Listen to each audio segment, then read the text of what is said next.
নমস্কার বন্ধুরা, আমি সুজাতা আপনাদের সবাইকে আমার চ্যানেলে স্বাগত জানাচ্ছি। বড়দিন উপলক্ষে আজকে নিয়ে এসেছি Kolkata famous village style chicken biryani.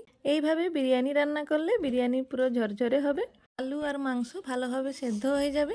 দেখতে যতটা ভালো হয়েছে খেতে আরও ভালো হবে। চলুন রান্না শুরু করি। প্রথমে একটি পাত্রে বিরিয়ানির জন্য 1 কেজি বাসমতি চাল নিয়েছি। ভালো কোয়ালিটির চাল হলে বিরিয়ানি খুব ভালো হবে। 3 থেকে 4 বার জল পাল্টে ধুয়ে একে আধ ঘন্টা জলে ভিজিয়ে রাখতে হবে। 1 কেজি চালের বিরিয়ানির জন্য আমি এখানে 1 কেজি মুরগি মাংস নিয়েছি। এবার মাংসতে দিচ্ছি নুন, হলুদ, লঙ্কার গুঁড়ো, কাশ্মীরি লঙ্কার গুঁড়ো, ধনে গুঁড়ো, জিরে গুঁড়ো, গরম মশলার গুঁড়ো, আদা বাটা, রসুন বাটা, কাঁচা সরষের তেল দিয়ে ভালোভাবে মাখিয়ে নিতে হবে। যত ভালোভাবে মাংস মাখানো হবে বিরিয়ানির স্বাদ তত ভালো হবে। দেখুন এইভাবে মাখিয়ে নিচ্ছি। এবার এতে দিয়ে দিচ্ছি ধনেপাতা কুচি আর ফেটিয়ে রাখা দইকে আমি আগে থেকে ফেটিয়ে রেখেছিলাম। ভালো করে মাখিয়ে ঢাকা দিয়ে কিছুক্ষণ রেখে দেব। এবার বিরিয়ানির জন্য ভাত রেডি করে নেব। জলে দিয়ে দিলাম গোটা গরম মশলা, তেজপাতা, সাহা জিরে আর নুন।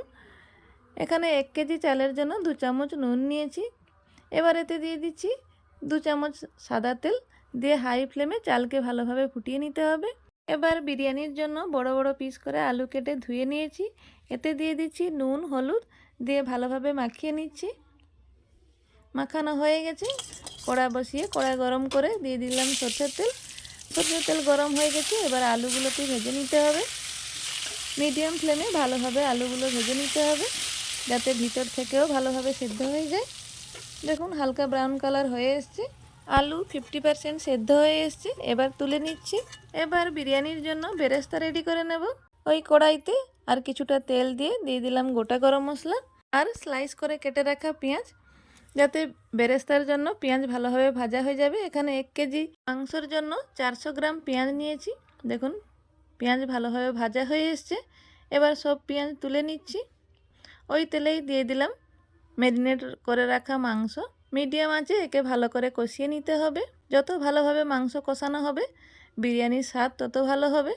দেখুন এইদিকে চালও ভালোভাবে রেডি হয়ে গেছে। এবার একে তুলে নিতে হবে। বিরিয়ানির জন্য 90% চাল সিদ্ধ করতে হবে। বেশি করে সেদ্ধ করলে চাল ভেঙে যাবে, তখন বিরিয়ানি ভালো হবে না, খেতেও ভালো লাগবে না। এবার মাংসতে তুলে রাখা পেঁয়াজ ভাজা দিয়ে ভালো করে মিশিয়ে নিয়ে মাংসকে কষিয়ে নিতে হবে। মিডিয়াম ফ্লেমে মাংসকে ভালো করে কষাতে হবে। জল দেওয়ার দরকার নেই। দেখুন খুব ভালোভাবে কষানো হচ্ছে। ওকে ভালো করে কষিয়ে নিয়ে বিরিয়ানি রান্না করলে বিরিয়ানির স্বাদ খুব ভালো আসে। আর বাড়িতে তৈরি করলে দোকানের চেয়ে আরও বেশি স্বাদ লাগে। দেখুন ভালোভাবে কষানো হয়ে এসছে, তেল ছেড়ে দিয়েছে। এই অবস্থাতে দিয়ে দিলাম ভেজে রাখা আলু। এইভাবে আলুকে মাংসর সাথে মিশিয়ে নিলে বিরিয়ানি খাওয়ার সময় আলুর স্বাদ খুব ভালো আসে। মাংস কষা ভালোভাবে হয়ে এসছে। এবার নামিয়ে নিচ্ছি। এবার বিরিয়ানি বানানোর জন্য একটি বড় পাত্র নিয়েছি। তাতে দিয়ে দিচ্ছি 2 চামচ ঘি। দিলে বিরিয়ানির স্বাদ খুব ভালো আসে, যাতে বিরিয়ানি নিচে থেকে লেগে না যায়। নিচে আর 4 সাইডে ভালোভাবে ঘি লাগানো হয়ে এসছে।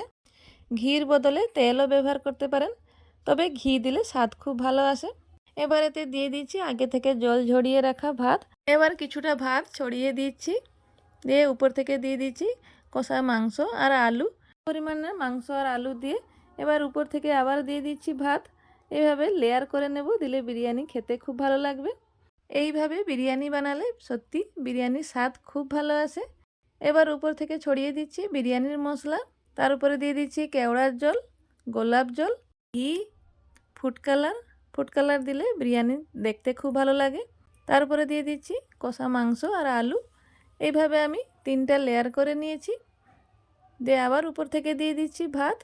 এবার এর উপরে দিয়ে দিচ্ছি বিরিয়ানির মশলা, বেরেস্তা। সেইভাবে পরপর দিয়ে দিব গোলাপ জল, কেওড়ার জল, ঘি আর ফুড কালার। এইভাবে যত লেয়ার করে বিরিয়ানি বানানো হবে বিরিয়ানির স্বাদ তত ভালো হবে। ভালোভাবে দেওয়া হয়ে এসছে। এবার ঢাকা দিয়ে মুখ বন্ধ করে 10 থেকে 15 মিনিট লো ফ্লেমে একে রাখতে হবে।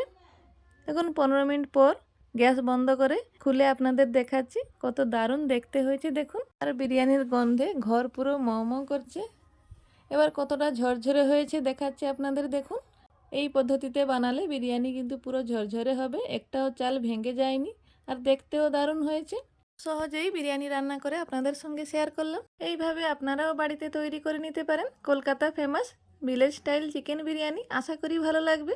এইভাবে নতুন নতুন রেসিপি দেখার জন্য আমার চ্যানেলটিকে লাইক এবং সাবস্ক্রাইব করবেন, আর পাশে থাকা বেল আইকনটিকে ক্লিক করবেন যাতে পরের নোটিফিকেশন আপনাদের কাছে পৌঁছে যায়। দেখা আছে পরের ভিডিওতে, ততক্ষণ আপনারা সুস্থ ভালো থাকবেন। জয় জগন্নাথ।